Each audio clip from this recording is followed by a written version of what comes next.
नमस्कार, मैं हनीश दुबे और आप देख रहे हैं कैपिटल टीवी। अगर किसी गरीब औरत की मां बीमार हो तो उस मां का इलाज में अगर मदद कहीं से हो जाए तो कहीं कोई बुराई नहीं है।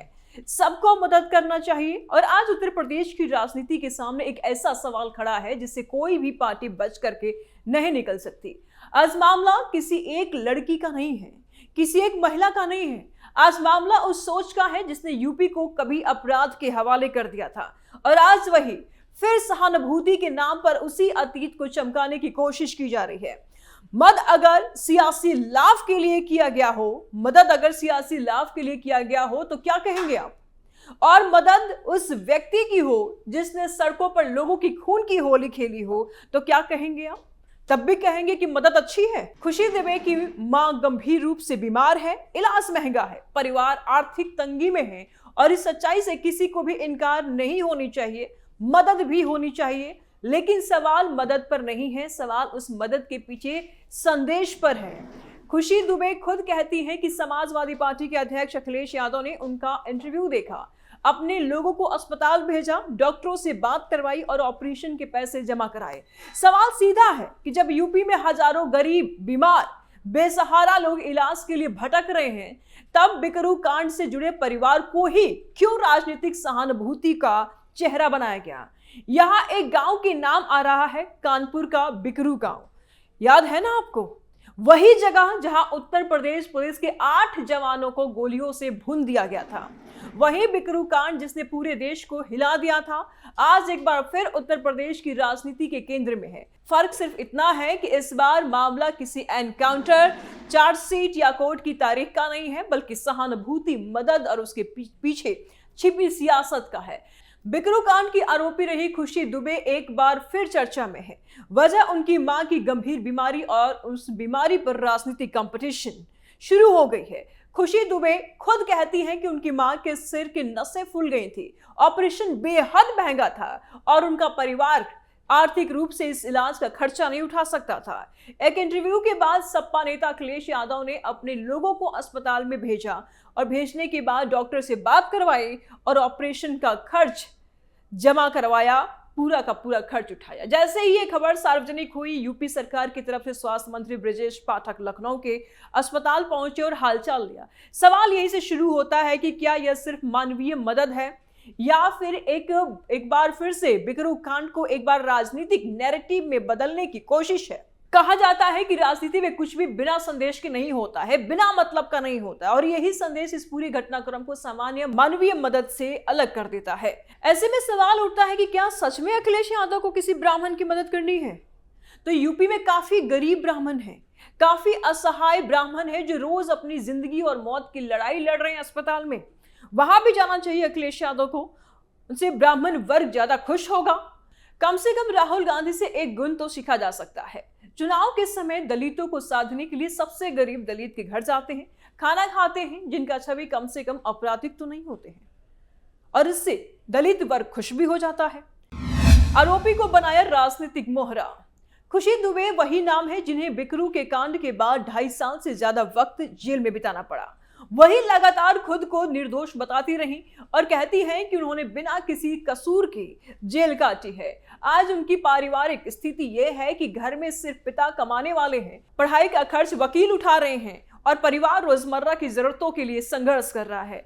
यह सच्चाई है और इससे इनकार नहीं किया जा सकता है। लेकिन राजनीति का सवाल गरीबी पर नहीं टिकता, राजनीति का सवाल चयन पर उठाती है। सवाल ये नहीं है कि खुशी दुबे गरीब है या उनकी मां बीमार है, सवाल ये है कि यूपी के हजारों ब्राह्मण गरीब है, बीमार है, बेसहारा है, और इन सभी लोगों के बीच बिकरू कांड से जुड़ी यही नाम राजनीतिक सहानुभूति का चेहरा क्यों बना?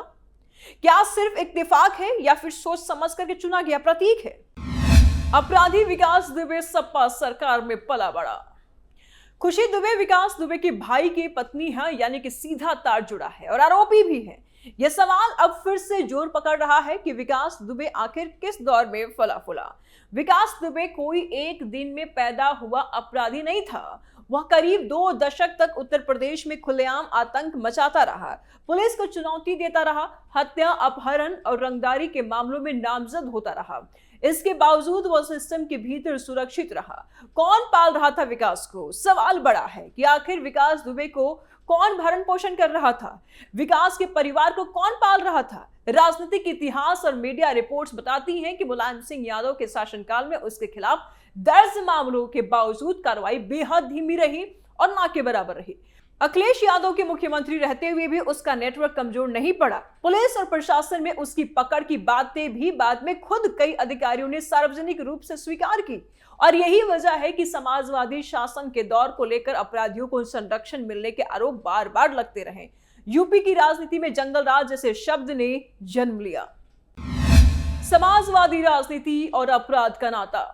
विकास दुबे अकेला नाम नहीं है। उत्तर प्रदेश की राजनीति में जब भी अपराध और संरक्षण की बात होती है तो मुख्तार अंसारी और अतीक अहमद जैसे नाम अपने आप सामने आ जाते हैं। इन सभी पर गंभीर आपराधिक मामले दर्ज हैं। इन सभी की राजनीतिक पहुंच की अगर चर्चा होती है तो काफी दूर तक जाती है। हर बार यही सवाल उठा कि क्या बिना राजनीतिक शह के इतने लंबे समय तक अपराध का साम्राज्य खड़ा रह सकता था? इसी कड़ी में जब आज अखिलेश यादव बिकरू कांड से जुड़े मामलों में आगे आते हैं तो यह स्वाभाविक है कि लोगों को अतीत याद आ जाता है। उत्तर प्रदेश की राजनीति में हर पुराना चेहरा अपने साथ पूरा अतीत लेकर आता है। ब्राह्मण राजनीति और प्रतीकों की तलाश। समाजवादी पार्टी बीते कुछ समय से ब्राह्मण समाज को साधने की कोशिश में दिखाई देती है। सम्मेलन होते हैं, बयान आते हैं, पोस्टर लगते हैं, लेकिन जमीनी सवाल यह है कि पार्टी के भीतर कितने ब्राह्मण नेता आज निर्णय लेने की स्थिति में हैं। यूपी में ऐसे कई ब्राह्मण चेहरे हैं जिनकी छवि साफ रही है, जिनका प्रशासनिक और सामाजिक अनुभव रहा है, लेकिन वे या तो पार्टी में हाशिए पर हैं या पूरी तरह से नजरअंदाज किए हुए हैं। ऐसे में बिकरू कांड से जुड़े परिवार की एक आरोपी युवती को आगे ला करके सहानुभूति का चेहरा बनाना ब्राह्मण समाज को क्या संदेश देता है? क्या यह सम्मान है या अपमान है या फिर एक राजनीतिक प्रयोग? अपराध की छाया और नैतिक सवाल। यह सवाल अब सिर्फ राजनीतिक नहीं रहा, यह नैतिक बन चुका है। क्या अपराध के सबसे बड़े कांड से जुड़े परिवार का चेहरा किसी समाज का प्रतिनिधि बन सकता है? क्या एक अपराधी को आप अपने सरमाथे पर बैठाएंगे? अगर उद्देश्य ब्राह्मण समाज को जोड़ना है तो क्या इसके लिए ऐसे चेहरे की कमी है जिन पर कोई दाग नहीं है? या फिर राजनीति अब प्रतीकों की शॉर्टकट राह पर चल रही है, जहां सहानुभूति को वोट में बदलने की कोशिश की जाती है? अखिलेश की राजनीति या अपराध नीति। अखिलेश यादव विपक्ष के नेता हैं और उनके सामने चुनौतियां बहुत है। योगी सरकार की प्रचंड लोकप्रियता सबसे बड़ी चुनौती है। सख्त कानून भी एक चुनौती है। व्यवस्था मॉडल, बुलडोजर एक्शन और अपराध के खिलाफ जीरो टॉलरेंस का दावा और उस पर एक्शन अखिलेश यादव की नींद उड़ाने के लिए काफी है। और ऐसे में हर वह मुद्दा जहां सरकार को घेरा जा सकता है, राजनीतिक रूप से उपयोगी हो जाता है। खुशी दुबे की मां की बीमारी एक मानवीय विषय है, लेकिन जिस तरह से इसे राजनीतिक रंग मिला वह संकेत देता है कि समाजवादी पार्टी एक बार फिर प्रतीकात्मक राजनीति की ओर लौट रही है। अपराधी तलाश रहे हैं छिपने का ठिकाना। सरकार दावा करती है कि आज का यूपी 2012 से 2017 वाला यूपी नहीं है। आज अपराधियों के घर गिरते हैं, माफिया जेल में है और कानून का डर दिखता है। इसी माहौल में अगर विपक्ष पुराने नामों और पुराने प्रतीकों की ओर लौटता है तो सवाल उठेगा कि क्या पार्टी सच में बदली है या फिर हालात बदलने का इंतजार कर रही है? क्या राजनीति में आएंगे खुशी दुबे? खुशी दुबे फिलहाल कहती हैं कि उनका पूरा फोकस अपने केस पर है, लेकिन राजनीति में फिलहाल कभी अंतिम शब्द नहीं होता। अगर भविष्य में उन्हें किसी मंच या आंदोलन से जोड़ा जाता है तो यह बहस और भी तीखी होगी। खुशी दुबे की मां का इलाज जरूरी है और मदद होनी भी चाहिए, इस पर कोई विवाद नहीं है। विवाद इस बात पर है कि मदद का चेहरा कौन बन रहा है और उसका राजनीतिक संदेश क्या है। उत्तर प्रदेश की राजनीति भूलने वालों की नहीं है। यहाँ हर चेहरा, हर फैसला, हर मदद अतीत की कसौटी पर कसी जाती है। आज मामला किसी एक लड़की का नहीं है, किसी एक महिला का नहीं है। आज मामला उस राजनीति का है जो यह तय करेगी कि यूपी आगे जाएगा या फिर पीछे की परछाइयों में लौटेगा। कैपिटल टीवी की स्पेशल स्टोरी में फिलहाल इतना ही। अपनी राय आप कमेंट बॉक्स में जरूर दें। जल्द मिलते हैं नए अपडेट के साथ। दीजिए इजाजत, नमस्कार।